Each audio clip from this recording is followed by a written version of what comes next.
अब जरा आगे बढ़ता हूं, जिनको पेट साफ नहीं होता उनको क्या क्या होता है। दुनिया की 103 बीमारियां उन्हीं को होती है, क्योंकि आयुर्वेद ये कहता है कि अगर आपकी आंतें साफ नहीं है, लार्ज इंटेस्टाइन और स्मॉल इंटेस्टाइन, बड़ी और छोटी आंत साफ नहीं है, तो बीमारियों का केंद्र आपके घर में ही है। और 90% बीमारियां आपको मालूम है कब्जियत से शुरू होती हैं, कॉन्स्टिपेशन से शुरू होती हैं। हमारे देश में सभी बड़े चिकित्सक और वैद्य कहते हैं कि जिनका पेट साफ नहीं हुआ उनको कुछ भी बीमारी आएगी, संधिवात हो जाएगा, डायबिटीज हो जाएगी, कॉन्स्टिपेशन तो रहने वाला है, मुंह में से भयंकर बदबू आएगी, दांत आपके खराब हो जाएंगे, सांस में इतनी तेज बदबू होगी कि पड़ोसी बैठ नहीं पाएगा आपके पास, रात को नींद नहीं आएगी, भूख समय से नहीं लगेगी, भूख ठीक से नहीं लगेगी, शरीर में कमजोरी आती जाएगी। ऐसी 103 बीमारियां एक साथ आएंगी। अब उनको चूंकि कॉन्स्टिपेशन बहुत है तो ये सब बीमारियां उनको होती हैं। तो अब उसका इलाज क्या करते हैं वो? जब पेट साफ नहीं होगा तो सांस की बदबू भयंकर होगी। अब उस सांस की बदबू को रोकने के लिए वो दिन भर टूथपेस्ट रगड़ते हैं। हमारे देश में अब मुझे ये समझ में आने लगा है कि किसी भी भारतीय नागरिक को चिकित्सा सुविधा की जरूरत नहीं है, चिकित्सकीय ज्ञान की जरूरत है। हेल्थ फैसिलिटीज नहीं चाहिए, नॉलेज चाहिए। नॉलेज की बहुत कमी, और इतनी कमी है कि पढ़े लिखे लोग उससे ज़्यादा पीड़ित हैं। छोटी छोटी बातें नहीं जानते। पानी को उबाल के पीना ये इतनी छोटी सी बात है, लेकिन आज के समय की बीमारियों में सबसे इफेक्टिव है, खासकर 3 महीने की ये जो। तो आप उनको बता दो भैया पानी उबाल के पियो, उबाल के पानी पीने से क्या होता है वो समझा दो उनको, 10 मिनट में समझ में आ जाएगा। फिर उनसे कहो कि खाना खाते हो तो कुछ ये खाओ ये मत खाओ, क्योंकि दिनचर्या ऋतुचर्या जो आयुर्वेद की है ना वो जरूर सीख लो। दिनचर्या और ऋतुचर्या जरूर सीखो, आयुर्वेद की बहुत आवश्यक है। और आपको मैं एक किताब का नाम बोल के जाता हूं, इसको पढ़ो। भगवत गीता जैसे पढ़ी जाती है, रामचरितमानस जैसे पढ़ी जाती है, उस किताब का नाम है अष्टांग हृदय। इसका एक दूसरा नाम भी है अष्टांग संग्रह, पुराना नाम अष्टांग हृदय।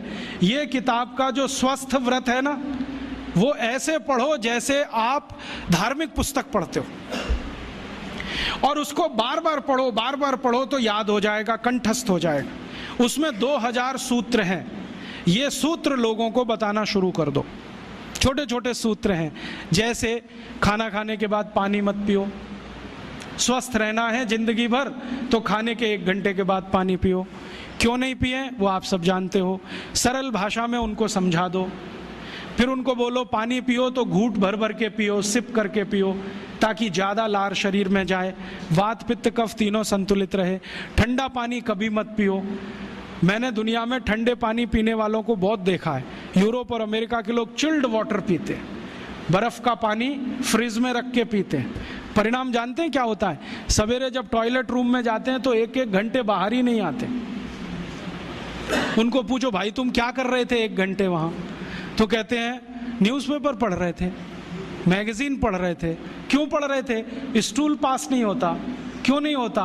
कॉन्स्टिपेशन है, जोर लगाना पड़ता है फिर भी नहीं होता। गाना भी गाते हैं मेरे सपनों की रानी कभी आएगी, फिर भी नहीं आती। और अंतिम दुष्परिणाम पता है क्या होता है? उनको पेट साफ तो होता नहीं, तो सांस में से भयंकर बदबू आती है। किसी अमेरिकन यूरोपियन के नज़दीक बैठ जाओ, अगर वो लिस्ट्रीन स्प्रे करके नहीं आया तो 1 मिनट नहीं बैठ सकते। हर समय उनको माउथ फ्रेशनर स्प्रे करना पड़ता है, क्योंकि अंतड़ियाँ साफ नहीं है, कब्जियत है, मल भरा हुआ है, उसमें कचरा जमा है। फिर उनके पसीने में से भी बदबू आती है। क्यों? कब्जियत बहुत है। और पसीने की बदबू दूर करने के लिए डिओडोरेंट स्प्रे करते रहते हैं। और आप तो सब जानते हो कि अगर कब्जियत है तो बाल भी कड़क रहते हैं, तो उन कड़क बाल को सॉफ्ट करने के लिए क्या क्या सब करते हैं। शैम्पू लगाते हैं, शैम्पू के बाद पता नहीं क्या क्या लगाते हैं। ये सब वो जो करते हैं ना, उनकी मजबूरी है, स्टेटस सिंबल नहीं है। इसको अपने दिमाग से निकाल दो कि ये कोई स्टेटस सिंबल है। तो सरल भाषा में समझाओ, ठंडा पानी पीने से ये होता है, मत पियो, समझ जाएंगे। फिर उनको बोलो सवेरे उठो तो सबसे पहले पानी पियो। फिर उनसे बोलो खाना खाओ तो बैठ के खाओ, कभी भी खाना खाओ तो पूर्व दिशा में मुंह करके खाओ, सो तो पूर्व दिशा में। ये अष्टांग हृदय में इतने अद्भुत छोटे छोटी बातें हैं तो संस्कृत में है, लेकिन अब तो उसका हिंदी भी आने लगा है, तो हिंदी ले लो, हिंदी वर्जन ले लो, इसको पढ़ो, बार बार पढ़ो और ये जाके गांव में सबको बताओ। फिर उनको कहो देखो ये तो है स्वस्थ रहने के लिए, अब तुम बीमार पड़ो तो बताओ तुम्हारी बीमारी क्या है, ये बीमारी है तो ये दवा है, ये बीमारी है तो ये दवा है। और मेरा आपसे एक निवेदन जरूर है कि अगर आप होम्योपैथी से भी इलाज करो तो उसकी मूल दवा जरूर बता दो, उनको ये ग्रीक और रोमन नाम में मत फंसाओ।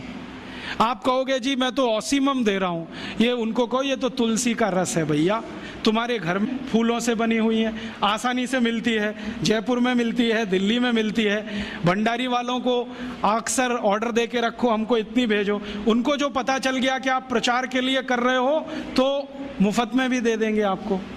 तो इस तरह से आप गांव गांव जाओ, छोटे छोटे शिविर लगाओ, गांव वालों को इकट्ठा करो।